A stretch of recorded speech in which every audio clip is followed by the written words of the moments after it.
April 2025, Murshidabad district in West Bengal has witnessed severe unrest following protests against the newly enacted Waqf Amendment Act 2025. The legislation, which has received a presidential assent on April 5th and came into effect on April 8th, introduces significant changes to the governance of Waqf properties, including allowing non-Muslims on Waqf boards and altering the functioning of Waqf tribunals. Protests have escalated into violent clashes, with demonstrators blocking highways, disrupting train services, and engaging in stone pelting and arson. The violence has resulted in multiple fatalities and injuries and extensive property damage as well. Authorities responded by deploying additional security forces and suspending internet services in affected areas. Chief Minister Mamata Banerjee has criticized the amendment, labeling it as anti-secular and asserting that it would infringe upon Muslim rights. She has also condemned the lack of consultation with state government prior to bill's introduction. Now, to talk on the same, today we are being joined by Mr. Abhijit Iyer Mitra. Thank you so much, Abhijit, for joining us. And Abhijit is a prominent political commentator and senior fellow at Institute of Peace and Conflict Studies, known for his incisive analysis on national security, governance, and socio-political dynamics. He brings a nuanced perspective to the contemporary issues. So today we'll be talking to him. Abhijit, now to begin with, let us try and understand what is your understanding of the Waqf Amendment Act and its impact which is happening. How do you see what is currently happening in Bengal with respect to the Waqf properties and the broader public response that is coming? Right. So I could literally talk for 20 minutes about just that one question. So let's first deal with the Waqf Amendment. What it's done is, see, there was a clause called Waqf by user, which is, tomorrow if I go and decide that I'm going to pray on a empty plot of land every Friday, by convention, it becomes mine and I can claim it. I don't need to show a title deed. No property laws apply. I can literally just grab it. Now, if you notice, there's a lot of anger about Muslims in India coming out on the streets and praying, or on fallow plots of land. I think we saw that in Gurgaon and Noida and things like that. Why? Because it's a precursor to land grabbing.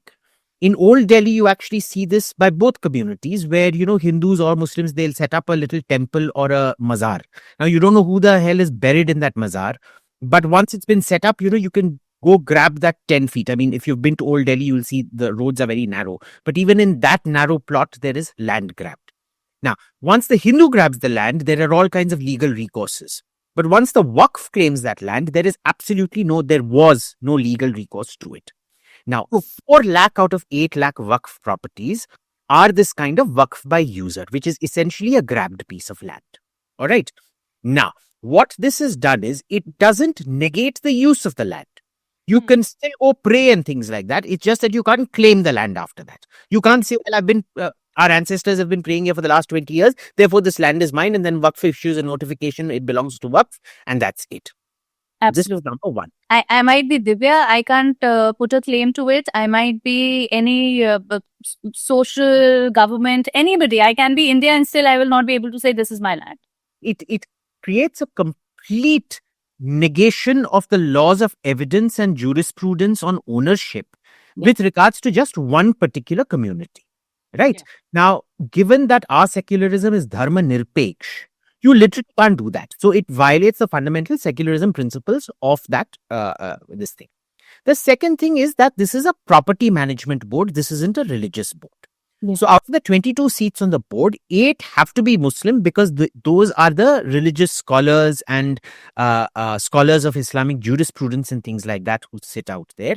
But that doesn't mean that the remaining 15, 16 odd seats are have to be filled in by non-Muslims. Muslims can also be part of it. Now, the thing is, why are Hindus being appointed out there, or other minorities being appointed out there? Yeah. Very simply, because if Hindus can donate to Waqf, why can't Hindus administer the Waqf? This is a property administration that has to follow corporate principles. This is not a religious administration. We need to understand this very clearly. This is not saying a Hindu is going to recite the azan at a mosque or something like that. This is not a fundamental religious practice. It is not essential religious practice in that sense.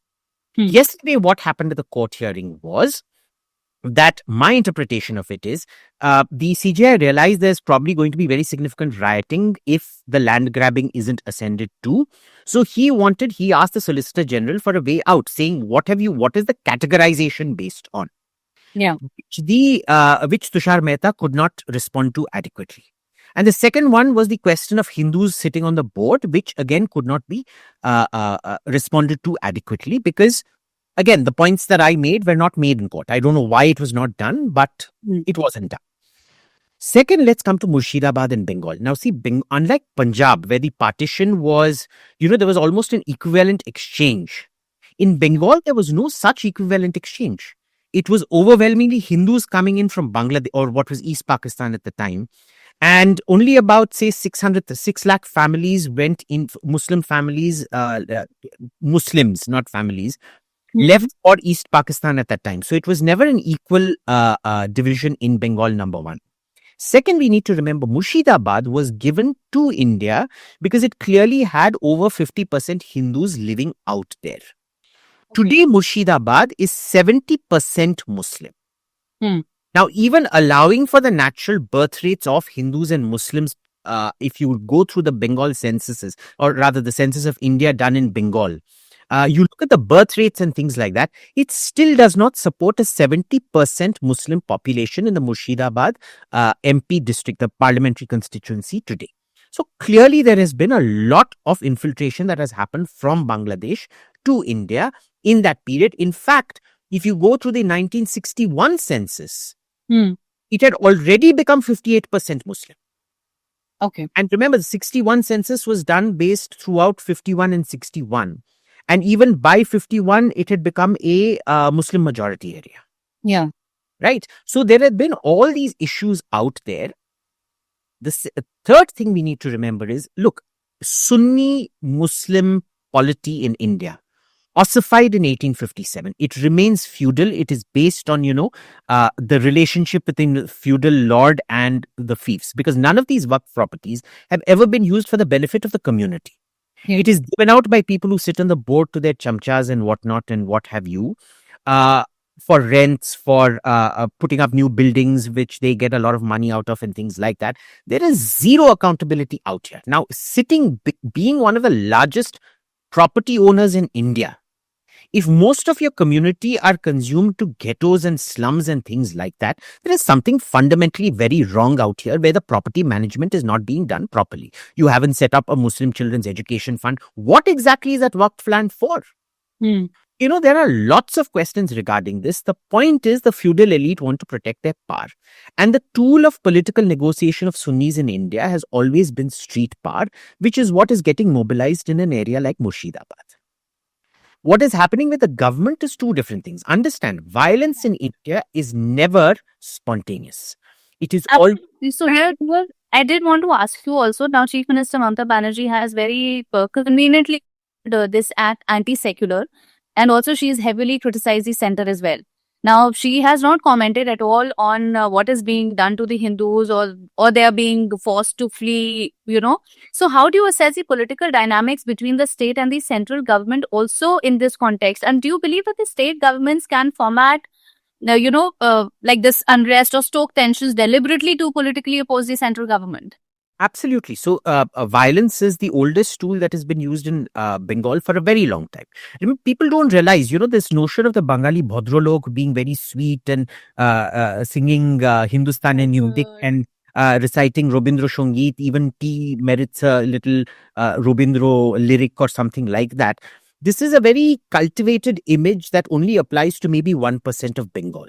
Bengal has always been an extremely violent place. Politically, it has been extremely violent.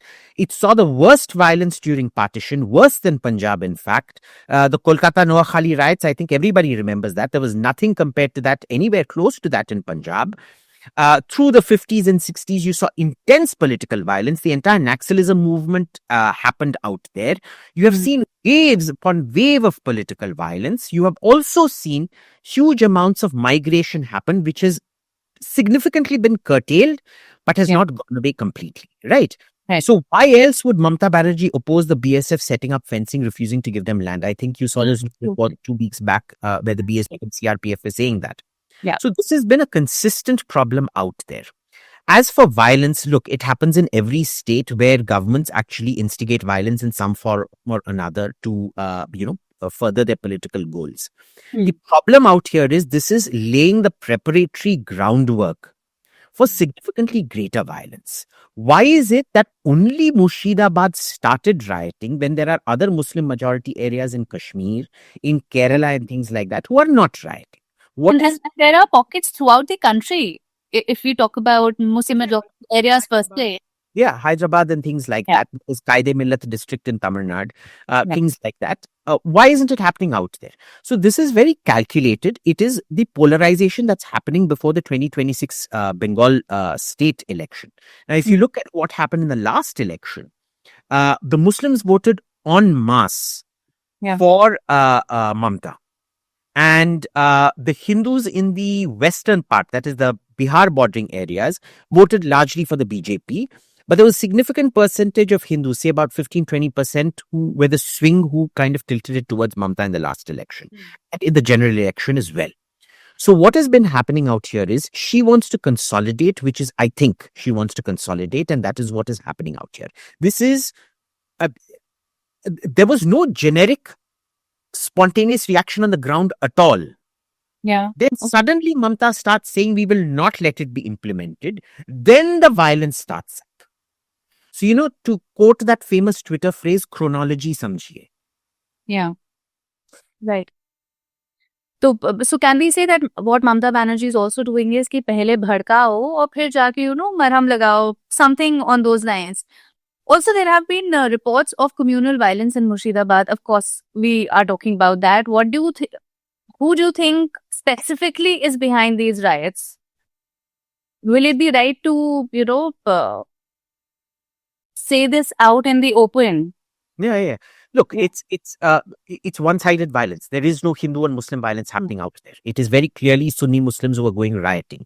Now, we don't know who has organized this. Is this TMC choreographed, or is it local leaders in collusion with the TMC? Because there's only one party whose political interest it serves right now, which is the TMC out there, right?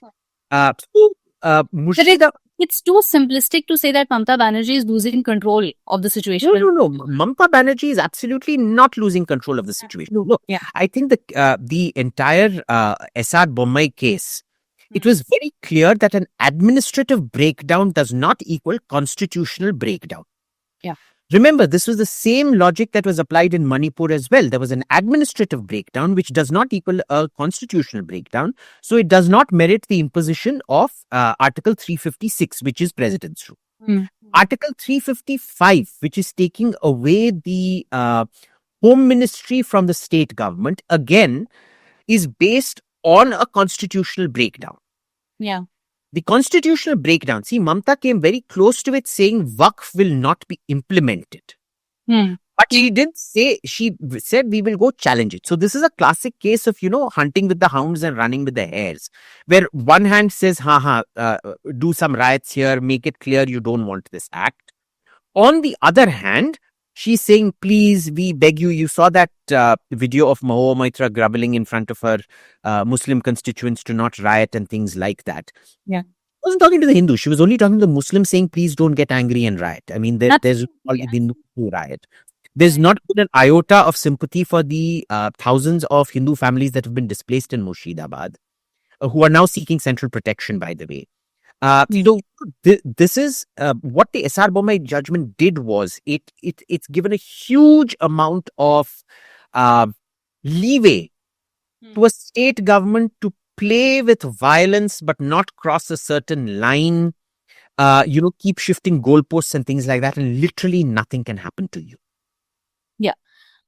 Tell us something. Is it justifiable for any group, including the Muslims, to issue threats? Now, we're a country, we've got all kinds of religions being practiced openly, very happily. But is it okay for any group to issue threats to the other, and including death threats which are being done right now from Muslims to Hindus, especially when they come to power? There is a talk about when we'll come to power, then we will look into it. What does this say about a society when political or religious dominance is being used to intimidate the other communities? So this is actually a very sad commentary on the state of law and order in India and how pathetic our police forces are. And this is not just the West Bengal police. You know, the very fact, see, why do we have these laws which place the onus of outrage sentiment on the individual and his freedom of his or her freedom of speech instead of on the state, which is meant to prevent riots? You are under policed.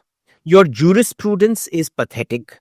The Supreme Court will decide something one day. Any court will decide something one day. They will not stick to precedent and they will pass a completely contradictory order tomorrow. The entire state of law and order in this country is a joke. Even basic things like putting, video cameras on cops, body cams on cops, which go to protect the cop as well as the victims and things like that, is not being done. The one thing which, every time I've tried to organize a conference on police reforms, Yeah. A lot of companies come trying to fund it and then they all very mysteriously back out because, police don't want to be reformed. It's a whole sort of, we know, for example, the Bombay police is in cahoots with the underworld. It's a sort of Bollywood land underworld police nexus. You've seen how many police officers used to party at Dawood Ibrahim's house and things like that. Those videos are still available on YouTube. Even if the videos of the 1980s and 90s are extremely grainy, those are still available out there. It tells you a lot. It is still a very colonial police in that sense. It is not meant to sort out people's problems. It is just meant to ensure that people don't make a nuisance of themselves.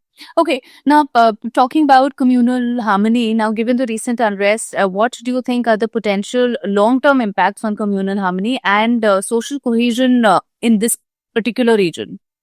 So, this notion of communal harmony that we have, I find it laughable because there is no real harmony. Aren't we supposed to have it? Aren't we supposed to? Should we not be having it? We definitely should be having it, right? Well, look, in a Disney World land where everything is fairy tale princesses and princes, and it's the first sight, one true love, and everybody lives happily ever after. That doesn't happen in real life. In India, it has not been mutual tolerance. It has been mutual ignorance because we live in ghettos. Even in Delhi, I mean, you go to Delhi, tell me one mixed religion neighborhood. You go to Silampur, Okhla, Nizamuddin, these are Muslim ghettos. Okay. Yeah, but then you're talking about Muslim ghettos specifically. So probably just about the Muslims, which, again, but I have lived in Bombay, I've lived in Delhi, all couple of other parts of India as well. So usually in regular societies, people do live together. You have a, you have a Sikh neighbor, you have a Christian neighbor, everybody is celebrating things together at large. And communal violence is not happening just for one particular thing, Understand, it is not the Muslim business owner who goes around rioting. Yeah. It is the ghetto person who goes around rioting, which is probably about 80 to 90% of the Sunni population out here. I'm specifically excluding Shias out here because Shias are very rich. There are Shia communities like the Ahmadis, the Aga Khanis, the Dawoodi Bohras and things like that who, who are insanely rich, who will probably be able to afford another Antilla and things like that, and they don't need to live out there. Notice, there is no real Muslim gentrified. You've lived in Bombay and Delhi. Tell me one Muslim gentrified neighborhood. You will have Muslim societies, even in Bombay. You will notice all the Jain and Hindu societies don't even let Muslims buy flats out there. It is actually you'll have a token Muslim at best, and then Muslim societies separately. Right, which is why Bombay is the highest number of these complaints to Zomato and Swiggy ki there was mutton brought in or chicken brought in and things like that. Even in Delhi, you look at neighborhoods like Jorbagh or Safdarjung Enclave or Sundarnagar and things like that. There'll only be a token Muslim here and there. We are a very, very segregated society, and that street veto comes from the 90% of Sunnis who actually live in the slums, who the Waqf was meant to benefit, and it has failed spectacularly because it has been completely captured by these Muslim feudal elites who use it for their own purposes. Right. Okay. Now, just your view on the role of media, and how it is going about covering the Waqf Amendment Act and the violence in Bengal. Now, do you think there is a risk of misinformation also happening in certain pockets, shaping the public opinion? Look, there's always going to be a risk of misinformation. But, the thing here is, again, with misinformation is also free speech. If you believe that the earth is flat and the sun rises in the west, you can't be thrown in jail for that. If so if I believe Divya is evil and she's going to come and kill me, I have every right to believe that. You can't tell me what I get to believe and what I do not get to believe. Again, this entire notion of hate speech, misinformation, these are all tools employed by the state to reduce their own responsibility of law and order and maintaining the peace and place the onus on the individual. Right? This is what a colonial state does. It is also what a woke state does.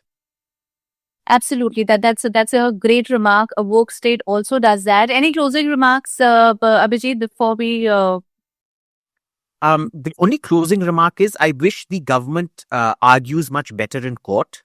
And there are lots of carrots and sticks available to the government, which I don't know why they're not using. They seem fundamentally reluctant to use. They're all about carrots and they seldom use sticks. I think, when training a child, there has to be some level of punishment. Yeah. You don't have to beat somebody. You just ignore somebody. That itself is punishment. Absolutely, but here ignoring will not be enough, and I think the stick needs to be taken up. And at any point in time, communal violence is not acceptable. Killing people is not acceptable, irrespective of whatever religion they might belong to. So, had it been Hindus doing it today or Christians doing it today, anybody would have been doing this today. It would have been equally bad.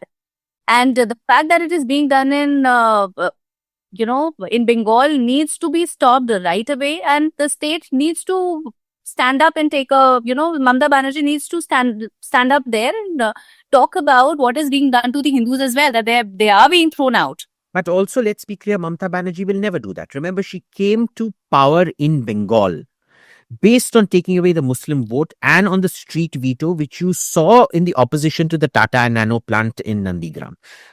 Was it Nandigram? I forget where it was. But anyway, it was in opposition to the Tata and Nano plant. It was the street veto. Now, a person who's come to power on the basis of a street veto, telling them to stop using the street veto is like, telling a human being to stop using oxygen. So, I don't think that the fiber of the TMC is that they out-communisted the communists in that sense. So a leopard can't change its spots. It's impossible to do. Do you think it is at times the center really intervenes in a big way here? They can't, because there are fundamental issues with, what I fundamentally believe to be completely illegal judgments, like the basic structure doctrine, the collegiate doctrine, of this. The SR Bombay case was required, but I think, every law, there is not a single law, even in the most advanced, well-policed state, which will not be abused every now and then. The problem is the judiciary doesn't bring it back when the abuse happens. When it suits the Supreme Court, they just stick to the dictum, and when it suits them, they will completely throw the dictum into the garbage. All right. Thank you so much for joining us, Abhijit, and for sharing your insights on this critical issue. Of course, it's super complex and a sensitive situation in Murshidabad. We at Oneindia appreciate your time and expertise. Thank you so much. Thank you so much, Divya. So, as we've discussed, the Waqf Amendment Act has stirred up sharp political and communal reactions, and the violence we are witnessing raises urgent questions about governance, social cohesion, and the responsibility of both state and the central authorities. At the heart of it all, we must not lose sight of the human cost, the fear, displacement, and the polarization that communities are facing. It's now more important than ever for the dialogue, for accountability to happen, and calm to prevail over the division. Thank you so much for joining us.